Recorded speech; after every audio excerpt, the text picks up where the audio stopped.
أعوذ بالله من الشيطان الرجيم.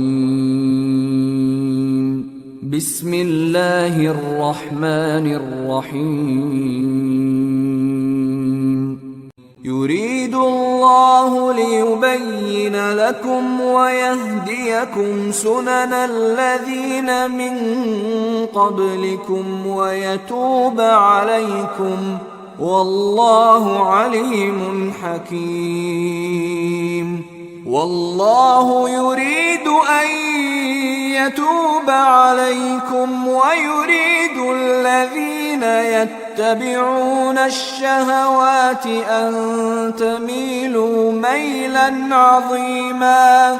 يريد الله أن يخفف عنكم وخلق الإنسان ضعيفا.